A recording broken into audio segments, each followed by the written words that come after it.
নমস্কার দর্শক বন্ধুরা, তোমরা সবাই কেমন আছো? আশা করি তোমরা সবাই খুব ভালো আছো এবং আগামী দিনে যাতে তোমরা আরো ভালো থাকতে পারো তার জন্যই কিন্তু নিয়মিত তোমাদের কাছে আমার এই ভিডিওতে আসা। তো আজকে আমার যে আলোচনার বিষয় সেটা হচ্ছে রাশি অনুযায়ী কোন কোন খাবার তোমরা এড়িয়ে চললে মানে না খেলে তোমরাই তোমাদের জীবনে ভালো থাকবে, কারণ ভালো থাকার কিন্তু কোনো শেষ নেই। তাই কিভাবে তোমরা আরো ভালো থাকতে পারো সেই নিয়েই কিন্তু আমার ভিডিওর আজকের আলোচনার বিষয়। তাই অবশ্যই চ্যানেলটিকে সাবস্ক্রাইব করে রাখো এবং অন্যদের জন্য শেয়ার করে দাও, যাতে অন্যরাও তোমাদের মাধ্যমে জানতে পারে যে তাদের জীবনের রাশি অনুযায়ী কোন কোন খাবারগুলো এড়িয়ে চললে তারা ভালো থাকবে। তো আসো বন্ধুরা, আজকের আমার আলোচনা শুরু করি। প্রথমেই আমি বলছি মেষ রাশি।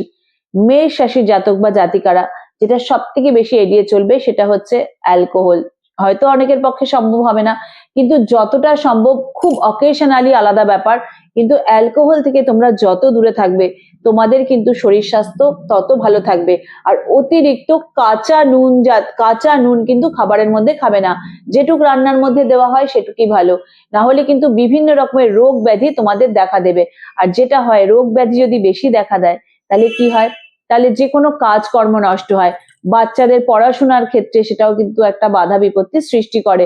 তাই আজকে যে আমার ভিডিওর বিষয় শুধু কিন্তু বড়দের জন্য নয়, আপনারা যারা বয়োজ্যেষ্ঠরা দেখছেন আমার অনুষ্ঠান বা বড়রা বাবা মায়েরা দেখছেন, তারা নিজের সন্তানের ক্ষেত্রেও রাশি অনুযায়ী এই খাবারগুলো থেকে নিজের সন্তানকে দূরে রাখবেন, যাতে তার শরীর স্বাস্থ্য ভালো থাকে, সে জীবনে আরো এগিয়ে যেতে পারে এবং আপনারাও যাতে জীবনে কর্মক্ষেত্রে আরো ভালো থাকতে পারেন, কারণ স্বাস্থ্যই সম্পদ, শরীর ভালো থাকলে সবকিছুই ভালো। দ্বিতীয় হচ্ছে বৃষ রাশি। বৃষ রাশির জাতক বা জাতিকারা একটু কার্বোহাইড্রেট জাতীয় খাবার থেকে নিজেদেরকে দূরে রাখবে।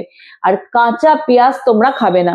কার্বোহাইড্রেট জাতীয় খাবার যেগুলো হয় মানে ভাত জাতীয় খাবার, সেগুলো থেকে একটু নিজেদেরকে দূরে রাখবে। সামান্য পরিমাণ সবাই খেতে পারে, কিন্তু বেশি না।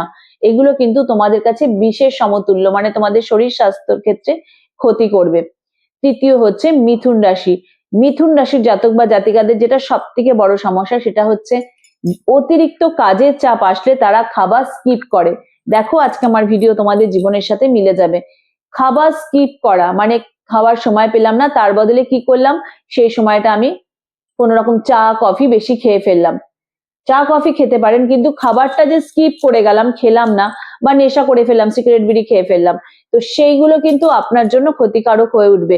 নিয়ম মেনে কিন্তু মিথুন রাশিকে সঠিক সময়ে খাবার খেতে হবে, নাহলে কিন্তু শরীর স্বাস্থ্যের উপরে প্রচন্ড আঘাত আসতে পারে। তারপর হচ্ছে কর্কট রাশি। কর্কট রাশি জাতক বা জাতিকারা একদম বাসি খাবার খাওয়া যাবে না। যদি মনে হয় খাবার পরিমাণে বেঁচে গেছে, এমনটাও যে দুপুরের তৈরি খাবার রাতে না খাওয়াই তোমাদের রাশি অনুযায়ী কিন্তু ভালো। আজকে যে আমি ভিডিওটা তুলে ধরছি তোমাদের ভালোর জন্য। হয়তো হতে পারে প্রচুর পরিমাণে খাবার বেঁচে গেছে, মনে হচ্ছে কালকে খেয়ে নেব, কিন্তু এটা তোমার রাশি অনুযায়ী কিন্তু সেটা খুব একটা ভালো হবে না, সুইটেবল হবে না। অন্য কেউ খেতে পারে, কিন্তু কর্কট রাশির জাতক বা জাতিকারা বাসি খাবারটা এড়িয়ে চলাই ভালো। এরপরে আমি আসছি সিংহ রাশি। সিংহ রাশির জাতক বা জাতিকারা একদম তৈলাক্ত আর মশলাদার খাবার থেকে নিজেদেরকে বাঁচিয়ে রাখুন, কারণ আপনাদের লিভারের সমস্যা কিন্তু এন্টায়ার লাইফ মানে সারাটা জীবন আপনাদেরকে সমস্যা দেবে। তাই তৈলাক্ত খাবার, মশলাদার খাবার অকেশন ছাড়া যতটা সম্ভব না খেলেই কিন্তু আপনাদের জন্য মঙ্গল হবে। তারপরে হচ্ছে কন্যা রাশি। কন্যা রাশি জাতক বা জাতিকারা মিষ্টি জাতীয় খাবার খুব একটা বেশি খাবেন না।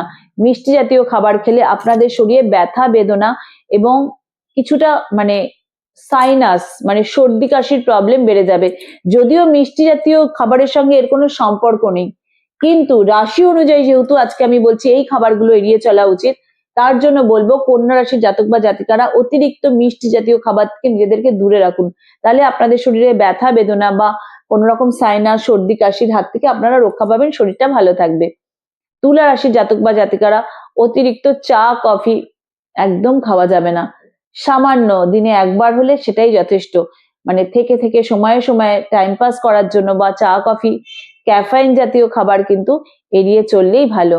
বৃশ্চিক রাশির জাতক বা জাতিকারা মদ্যপান থেকে নিজেদেরকে বিরত রাখুন, নাহলে কিন্তু হার্টের সমস্যা দেখা দেবে। মদ্যপান কিন্তু বৃশ্চিক রাশির জাতক বা জাতিকাদের একদম নিষিদ্ধ। তাও যদি আপনারা না পারেন সেক্ষেত্রে একটু বুঝে নেবেন কিভাবে কি করবেন, কিন্তু তৈলাক্ত খাবার, মশলাদার খাবার আর মদ্যপান থেকে নিজেদেরকে একটু বিরত রাখাই ভালো। ধনু রাশির জাতক বা জাতিকারা যতটা সম্ভব ভেজ খাবার খান। মানে শাক সবজি জাতীয় খাবার খান। ধনুরাশি জাতক বা জাতিকার জন্য মানে চর্বি জাতীয় খাবারটা কিন্তু খুব একটা ভালো হবে না। যেগুলোতে চর্বি আছে, যদি মাছ খেতে হয় তাহলে যেগুলো জ্যান্ত মাছ হয় সেগুলো খান। যেগুলো অতিরিক্ত তৈলাক্ত চর্বি জাতীয় মাছ আছে বা রেড মিট, তার থেকে নিজেদেরকে দূরে রাখুন ধনুরাশি জাতক বা জাতিকারা। আর খুব ভালো হবে যদি আপনারা ভেজের দিকে বেশি ফোকাস রাখেন, নন ভেজ খান কিন্তু সেটা সীমিত, তাহলে আপনাদের জন্য খুব ভালো ফল নিয়ে আসবে।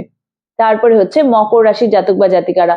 মকর রাশির জাতক বা জাতিকারা একটু ওই যেগুলো মানে ফাস্ট ফুড হয়, রাস্তায় তৈরি ভাজা ভুজি, সেগুলোর থেকে নিজেদেরকে দূরে রাখুন। হয়তো কাজের চাপে সেটা বেশি খাওয়া হয়ে যায়।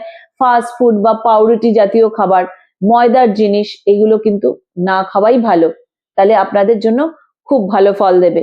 কুম্ভ রাশির জাতক বা জাতিকাদের একই জিনিস, ফাস্ট ফুড খাওয়া না, ভাজা ভুজি না, তেলে ভাজা না, বেশি অয়েলি তৈলাক্ত খাবার, মশলাদার খাবার কুম্ভ রাশি জাতক বা জাতিকা চলবে না। আপনারা যতটা পাতলা লাইট খাবার খাবেন তত কিন্তু আপনার শরীর ভালো থাকবে এবং আগামী দিনে আপনার জীবনে কিন্তু উন্নতির দিকটা আপনার খাওয়ার অভ্যাসের উপরে কিন্তু বজায় থাকবে।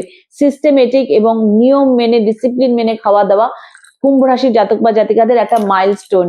তো সেই দিকটা একটু খেয়াল রাখবেন, দেখবেন আপনার জীবনে আয়োন্নতি কেউ আটকাতে পারবে না। আজকে খাবারের সঙ্গে আয়োন্নতির সম্পর্ক কোথায়? অবশ্যই আছে। আর শরীর যদি সুস্থ থাকে আপনি কর্মঠ হতে পারবেন, আপনি পরিশ্রম করতে পারবেন এবং নিজের কর্মজীবনকে আরো সুদৃঢ় করতে পারবেন। আর মীন রাশি জাতক বা জাতিকাদের বলছি, দুধের জাতীয় খাবার থেকে নিজেদেরকে দূরে রাখুন, বিশেষ করে কাউ মিল্ক। এটা বলতে অন্যরকম লাগে কিন্তু মীন রাশি জাতক বা জাতিকারা একটু দুগ্ধ জাতীয় জিনিস থেকে নিজেদেরকে দূরে রাখুন। আর প্যাকেট জাতীয় দ্রব্য, মানে যেগুলো প্যাকেটে কিনতে পাওয়া যায় দোকান থেকে বেশি, মানে প্যাকেজিং করা রয়েছে প্রক্রিয়াজাত দ্রব্য, ওর থেকে মীন রাশি জাতক বা জাতিকারা নিজেদেরকে দূরে রাখলে ভালো থাকবেন। আর যতটা সম্ভব সঠিক নিয়ম মেনে খাবার দাবার অনিয়মিত ভাবে খাওয়া যাবে না। মানে মীন রাশির জাতক বা জাতিকাদের একটা প্রবণতা থাকে, যখন ওরা পায় অনেকটা পরিমাণ খেয়ে নেয়, আবার অনেকটা সময় নিজেদেরকে গ্যাপ রাখে। যদি আজকে আমার ভিডিও আপনার সাথে মিলে যায় কমেন্টে কিন্তু জানাতে ভুলবেন না। তাই মীন রাশি জাতক বা জাতিকাদের বলবো, একটা সময় অনেকটা খেয়ে নিলাম আবার অনেকটা সময় আমি খেলাম না, এটা কিন্তু আপনার স্বাস্থ্যের জন্য অনেকটা হানিকারক হতে পারে। তাই অবশ্যই এই জায়গাটাকে নিয়ম মেনে চলবেন।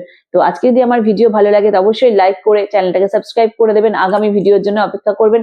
আগামী দিনে আপনারা কি ভিডিও দেখতে চান সেটাও কিন্তু আমাকে কমেন্টে জানিয়ে দেবেন। আপনাদের পছন্দই কিন্তু আমি ভিডিও তৈরি করে সেই ব্যাপারে সাধনা চর্চা করে আপনাদের সামনে তুলে ধরবো। তো আজকে আসি বন্ধুরা, তোমরা সবাই ভালো থাকো, সুস্থ থাকো।